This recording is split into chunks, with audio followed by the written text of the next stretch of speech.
اللهم صل وسلم وبارك على سيدنا محمد. أن الخبر اللي معانا وهو خبر ترند على كل مواقع السوشيال ميديا، وهو إصابة الطالب أحمد خالد ضحية لعبة التيك توك بشلل. قال الدكتور بشوي نبيل المعالج للطالب أحمد خالد ضحية لعبة التيك توك والطالب بمدرسة أولاد النيل الدولية بالعبور أن الطالب أصيب بالشلل، وذلك في منشور له عبر صفحته على فيسبوك. وعن تفاصيل الحالة الصحية للطالب الذي نقل للمستشفى بعد تجربة لعبة مع أصدقائه، قال أخصائي جراحة العظام: النهاردة شفت حادثة من أسوأ الحوادث التي شفتها. ولد عمره 13 عام جاء المستشفى مش بيتحرك تماما، وبعد الفحص وعمل الإشعة تبين أن الولد اتشل.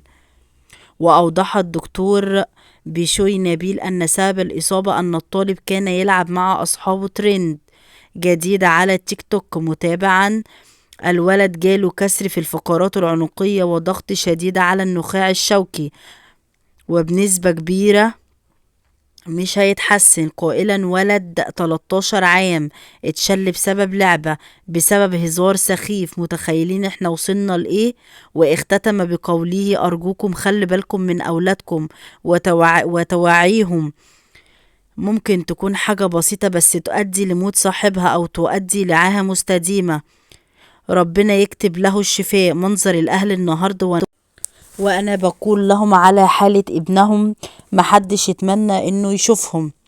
كان أولياء الأمور تداولوا مقطع فيديو على فيسبوك يرصد لعبة انتشرت في الآونة الأخيرة في المدارس، وظهر في الفيديو مجموعة من طلاب المدارس وهم يصطفون ويركض زميلهم ويدفعونه إلى الأعلى ثم يتركونه ليسقط أرضا، ونتج عنه إصابته بكسر في فقرات الرقبة واشتباه في شلل.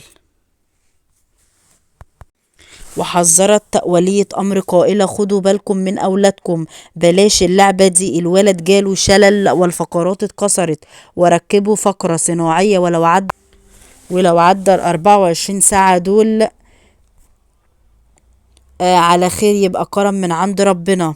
وهذا آخر ما توصلنا إليه من تفاصيل عن طالب التيك توك. أرجو من حضراتكم اللايك والشير والسبسكرايب، وأن تدعموني في وما تنسوش الاشتراك. شكرا لحضراتكم، مع السلامة.